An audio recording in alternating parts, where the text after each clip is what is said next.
What's up, Moose fam? Calling back here after our very first playoff game of the season. We're going to get into that and more. I have Steven waiting on a Zoom call to chat with us, and yeah, let's get into it. What up, Steve? How you doing, bud? Well, I'm doing good so far. Nice. How are you doing? Not too bad. You put on. He doesn't have his camera on because he's shoving his face with some food right now. I just wanted to get on here and do a quick live to talk about the game last night, and just I got a couple other key things I want to discuss as well before the game tonight. So last night's game wasn't what we wanted, wasn't the outcome we wanted. We all have our excuses and we all have our blame. I don't think any of that's going to help us win tonight. The boys just got to do their job. I will say one thing about the game. I know you're going to get into officiating, and I agree. I don't think the officiating was very good last night. Krista says, Steve, I didn't see any plays. There was no cross crease passes. I didn't. It was pretty much defense. Yeah. The second period. Every time we got in their zone, we throw a puck on net, and that was it. I see people saying on Facebook, we got to shoot the puck, stop being fancy. But my problem is, I think we're not passing the puck enough. There was no backdoor attempts. I didn't see anybody, pitch a net in front of their goalie. Keller? Was it Keller? Keller, yeah. Antoine Keller. Yeah, I didn't. It was, to me, the team lost due to lack of plays.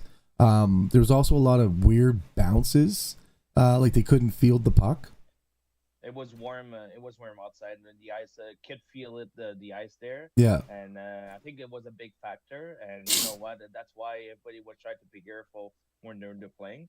And the biggest thing there in this game was there was a lot of errors both sides. Yeah. I was not shocked because of the ice. The ice was bad. The puck was just stay still. Yeah. Or anybody or trickle in. Like there was a one play there on the side on the left board there. Dylan tried to catch it on the blue line on the batter's zone, and it just jumped over his stick. I had a fan just beside me, and it's like, "Oh, what you doing? You missed it." I'm like, "Well, listen."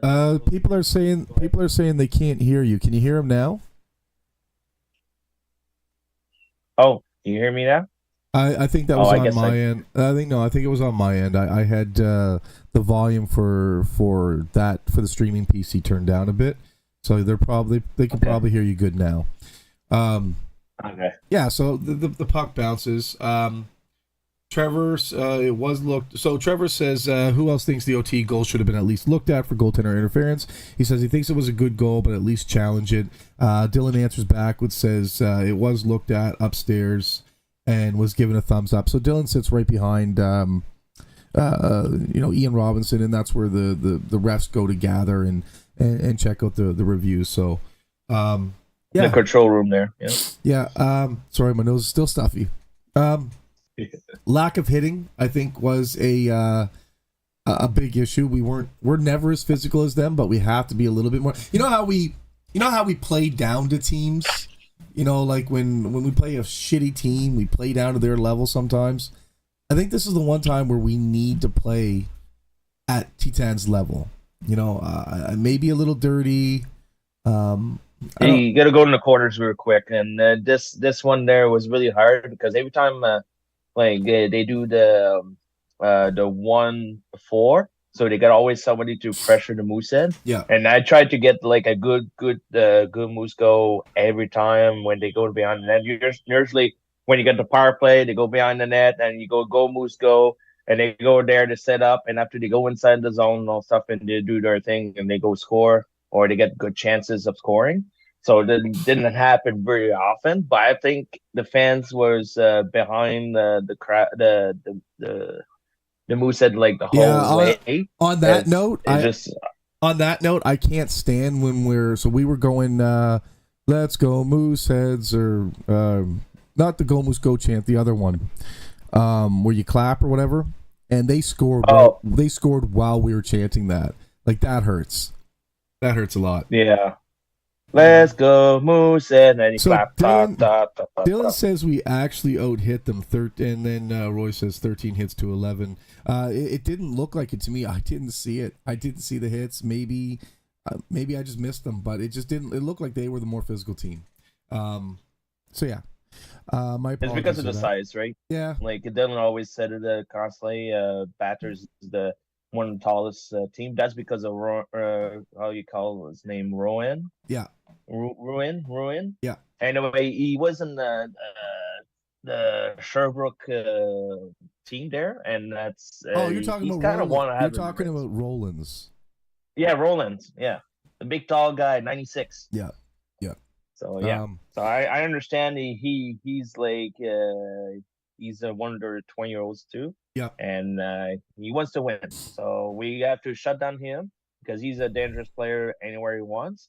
And and I realize one little thing with Robert Hoare, he always shoot low on the pads.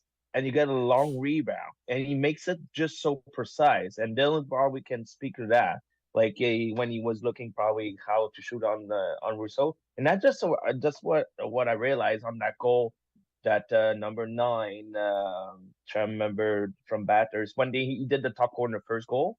So I mean that one there, that was a rebound and shoot score.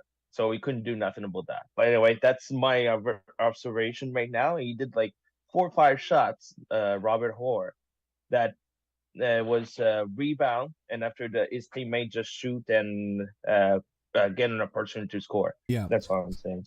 So I gotta say though, last night, if I had to pick 3 of our boys that really stood out, obviously, people in the chat are saying Russo, 100% Russo, but I really liked seeing Crosby on that top line. It looked like he had quite a few different chances to put the puck in the net, and he created some space for himself, and also, and not just because he scored, but McPhee he's a force on that ice.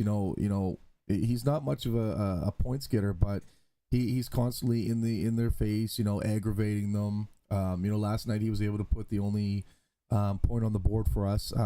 So those 3 players, I think, to me, get the fan stars anyway.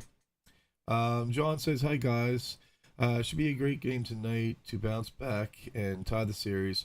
Hope you all liked our new in-game elements, start of the period videos, and new goal song." So the next thing on my list to talk. So we're done with last night. We're not talking about last night anymore. Yeah. My next piece of news is me and Dylan got stopped by a lady who works for the Moose last night, and wanted us to kind of put the word out about Battle on the Boards. I know they posted it, but they didn't really go into much detail on the post. They changed it to the goal song to Battle on the Boards, and when it comes to the point where it says slap, shot, shoot, score, you just can't stop the Moose. They want the crowd to scream it, yell it as loud as you can. They basically want to hear the fans screaming it over the music. So, and I think that 10,600 people last night. If we're all yelling that, 100%, man, and you will feel the energy, arena shake, and the energy, and the boys will feel it. And I think that's the most important thing right now is we have to get the boys pumped up. They need to know that they're not just winning it for themselves. They're winning it for the Moose Maniacs. They're winning it for Halifax. There's a bigger purpose to winning this today. Yeah, that's what I mean. Like the slap shot shoot score. That's a big thing. And you know what? Like we'll bring it. It's we have to get the energy what we do at the beginning for the anthem with Peter Billis. So we get the anthem all together, and that was gonna be great energy. I think that totally agree on this one. Yeah, we have a job to do as fans too. It's great to go there and be lazy and just watch the game, but if you actually care about the herd, you don't let them know. And the only way to do that is in the stands. It takes very little effort and very little brain, in my opinion. And I'm learning, believe me, I'm learning to get on Facebook and destroy the team after a tough loss. Anybody can do that. anybody 2020, like hindsight is 20. Anybody can look back at something that already happened and say, well, that was wrong, this was wrong, that was wrong. You're not there, you're not on the ice, you're not the coaching staff. Exactly. It's hard to do the job that they do, and if you're not going to do your job in the stands, don't get on Facebook the next day and complain. Just don't. The seventh player they talk about. What? The seven players always the most. Yeah. The seven players. Mm-hmm. So it's always important, and you know what? That's what you're saying. The fans got to be there, constantly. And I think the third period it was rocking. Even when I went to the bathroom with my little one, at last 2 minutes and 46 seconds, I was still hearing the fans from the stall, and I'm all the way in the bottom there. And I was like, "That's amazing!" And as soon as I seen everybody come in, I was like, "Oh, I guess we're going to overtime." Oh, it was absolutely electric last night. I've seen a better crowd. But it was a really good start. Let's put it that way. Last night, there was a lot more involvement last night than in previous games. So moving on from that, we got a couple birthday wishes. At today's game, Nevaeh, who's probably one of the most loudest and proudest Moose fans I see in the building. She's she's absolutely crazy when it comes to the refs. She lets them know exactly how she feels. And then we also have a little girl by the name of Caitlin's birthday. I believe Caitlin Murray, maybe. So if you see, their pictures are both up on the Moose Fans Facebook page. So if you want to take a look at them, and if you see them in the stands, say happy birthday. Make their day special. It's all about the kids, man. It's absolutely all about the kids. Happy birthday, two girls. Happy birthday. Man. Yes, man. So yeah, we already discussed Facebook positivity. The boys read that. They read that. Yes, they do. And it took me a minute to learn to stay positive, but they read that. And if you think that doesn't affect them, you're crazy. Right now is the time that you want to show them that we have their back. So get on there, let them know that they can do it, instead of tearing them down. Tonight's a big night in the barn. We got a gentleman, Mr. Walker, right? Mr. Walker. We have a gentleman by the name of Russell Walker who's going to be in the building. He is battling stage 4 pancreatic cancer. I will be wearing my Hockey Fights Cancer jerseys. So if you guys have a Pink in the Rink or a Hockey Fights Cancer jersey, please wear it in support. But not only that, make a sign. I have 15 made. I'm going to be handing out to people who want them. But I have 2 baseball hats, Moosehead baseball hats, that I'm going to be walking around. And if I see a sign that I didn't make, I'm going to walk up to you and, randomly pass out 2 hats to people. So make those signs, make them big, make them colorful. Do whatever you want to do. Just do what Moose Country does. And let this guy know that we have his back. He's been a season ticket holder since '94. He's given back to this community. He's given back to the hockey community. He's a great guy, and I think there's no better cause than to show him love at the game tonight. That's all I want to say on that. I got to get some questions here because I've been neglecting you guys. I apologize. Any word on Dumais? No, not yet. I haven't even seen the lineup yet. Players outside of Russo last night would be McPhee, Crosby, and Springer. I agree. I think you're 100% right. John, I found the music very low last night. What? Really? Didn't Dylan? Did you see Lou go in the first line instead of Crosby at the third there? No, I didn't. It happened a few times. I didn't. Yeah, it happened a few times. And also, I know we're not talking about the game, but I realized too the keep shuffling the line a little bit and keep one guy a little bit longer, and after do the change, and it worked in the third. Yeah, we were pushing a little bit better, and I think that's what's going to be the key. Tire their big guys. Krista also says slapshot shoot score. Lindsay says she sings the whole damn thing. You could hear it last night when we scored 100%. Says Eden. Boys need the support more than ever. 100%, Roy. I was singing along last night. Nice, Jesse. John says, I'll watch for that, Dylan. We'll keep that in mind. It seemed like the crowd being extra energetic last night, almost overpowered, regardless of the volume we put on the speakers.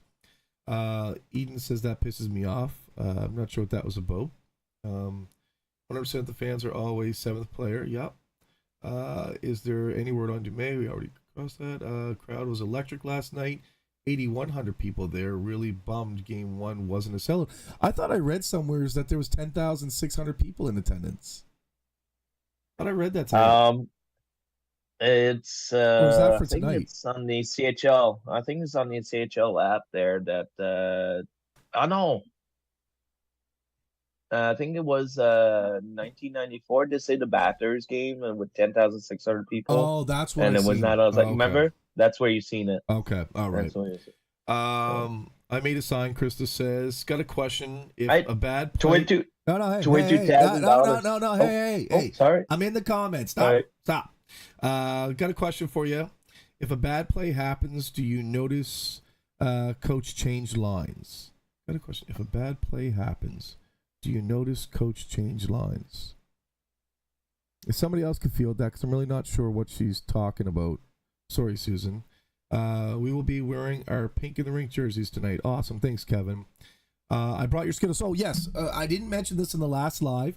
Krista Alford from Sweet Temptations has also donated 10 bags of freeze-dried Skittles. So I'll be handing them out to people who have his sign as well, or if Krista wants to do it, she can do it. But somebody will be handing out freeze-dried Skittles to people with the Walker signs. Thank you again, Krista, for that. Susan, he was changing lines like crazy last night. So okay, I see what you're talking about now. John Siteman, rosters usually come out 3 to 4 hours before puck drop. I expect we'll see them put out early this afternoon. Eden, Facebook comments, tearing them down, 100%. We discussed that. We don't want to see that. Connor says, who's ready for tonight? I know I am. No total attendance was 8,100. Okay, so that's not great. You know what's funny, though? It always starts off that way, and then when we get into second and third round, you can't get a seat anywhere unless you're paying $400 a seat. All right? All right, so I want to get into channel news real quick. Again, I told you guys I don't do this for clout, money, anything like that. I honestly do it because I love the fan interaction and I wanted to give you guys some sort of platform. And I'm not patting myself on the back, but last night I got to tell you, and Dylan gets this a lot. I don't get it that often. I felt like a celebrity last night. I had four different. Star. I felt like it. 4 times last night, I had strangers come up to me and let me know what a good job we're doing on the channel. This one guy so our row only has 8 seats, and we have the first 4, and then the next 4 were sold to another family. And the guy comes up to me in end of the third period, and he goes, "Are you Colin?" I'm like, "Yeah." He says, "Oh, I watch your channel." I'm like, "Oh, thanks, man." He's like, "Yeah, we're only in town for the weekend. We're visiting from Alberta." And I'm like, "Oh, cool." It's like, so I got on the way home. I got onto YouTube and I started searching for Mooseheads, and your content came up. And he's like, "It's been a long time coming." He says somebody should have been doing this for the Mooseheads years and years ago. And I did explain to him that we did have the Herd Cast, but that was like it was audio only, and it was over Apple Play. But it was a really heartwarming thing to hear that, somebody from out of town, loves that we're doing for the Herd. And, it fills my, and I sound like such a softy, but it fills my heart with a lot of joy to hear that type of thing. So anytime you want to come up to me and comment on the channel, talk about channels, give me ideas, I'm all for it, man. I absolutely love it. Just thank you. We are bringing back the 4-question fan interview. It's basically, how long you been coming to the games? Who's your favorite Moosehead? Favorite Moose memory? And what does the team mean to you? So I'll be walking around asking people for that tonight. If you want to do that certain interview, please stop me. I'll make time. I don't care if it's in the middle of a play. I don't care. I'll go down to Mezzanine with you and we'll do the interview. I want to get as many of those done as I can tonight. If I can get 8 of those done, 10 of those done, I'd be a happy man. I'm gonna go back to the comments real quick. Sorry guys, I'm still fighting whatever this thing is. Lines usually owe 10 between 3 for 7 games. Dylan says. Chris says we need to play tonight like it's game 7. 1,000,000%. Dylan, it is better than Moncton, who had under 4,000. Damn, that's horrible for playoffs. John says there is a much higher attendance expected tonight. Generally, the biggest attendance in playoffs run us in semifinals. Yes. Okay, Cape Breton had more fans than Moncton last. That's incredible. Says Dylan. Kevin, we need the flag Cape tonight. No. Cape's not coming in tonight because I wore it last night. We lost. Cape's not coming tonight. And Melissa reiterates it's staying home. Yeah, that's all I want to talk about. I just want to get on. Man, my voice feels like shit. I just want to get on here and talk about a couple things. Mainly, staying positive on Facebook. Let's try to, let the boys know that we support them, not hate them. And also the Walker thing. I really, really. Oh, I spoke about the Walker thing. I spoke with Mavs. Mavs Gillis from Eastlink. One of his co-workers stopped me outside last night. One of the people that came out to tell me that they really love the show. She's going to speak with her executives, and I called Mavs myself. They're going to focus on our signs tonight. So Eastlink is going to focus on the Walker signs tonight. But not only that, Mavs himself is going to go down and speak with Russell Walker. I gave him Laurel's contact information, Russell's daughter. So he's going to do a little special something for them too. So get those signs high and loud. Make them seen. Let Eastlink see them. Let me see them because I'm going to be giving away hats and Skittles, and let's just have fun tonight, man. Have fun like it is Game 7. Have fun like it's the last round, Game 7. Let's just that's what it is. It's fun. We don't gain any profit from us winning the Memorial Cup this year or the, I can't remember what they changed the name to, the President's Cup. Let's just have fun. It's hockey. It's hockey. We're not gonna get $1 million contract if they win. Let's just have fun. 30 years, favorite player, Kevin Corn. No. You got to do it on camera. You got to do it on camera, Krista. Anything you want to say there, Steve-O? A good shout of City of Halifax or anywhere anybody was at the game last night. They raised $22,000. Like, that's pretty big in the Moose Country for the 50-50 ticket. Nice. So that was huge, and that's a good shout out to the game there. All the people put the 50-50. That's great. I give them the kudos. What are you talking about 50-50? Maybe it's something I missed. It's the 50-50 for the trying to remember. It's the 50-50 they do every game. Yeah. I remember where it is. Somebody in the chat probably can. So hold on. But anyway, so what you're saying is the normal 50-50 every game, they took the proceeds and put it towards a charity? Yes. I didn't know that. Charity. I didn't know that. Yeah. Half go to the charity, and that was one of the biggest one this season, 22,000. Yeah. And usually it's an average of 10,000 to 13,000 average every game, so it's good. So this charity there, there you go. Yeah, There's the one in the chat there. It was to support leukemia and lymphoma, and the Mooseheads Foundation. That's awesome. That's awesome. I know that touches somebody near and dear in the chat. So yeah, that's actually amazing. And tonight, with it being what we're doing for Russell, again, that's incredible. I love it. Charity and hockey seem to go. Cancer and hockey seem to go hand in hand. It's yes. I don't know what the connection is, but I love that they do it. Absolutely love that they do it. All right, guys. It's always a good support. That's right, man. That's it for us. Hope to see you at the game tonight. If I see you, come up, say hi. Let's do those interviews. It only takes 5 minutes, and I promise I'll make you look good. Hope you're all healthy, safe, and happy out there. And as always,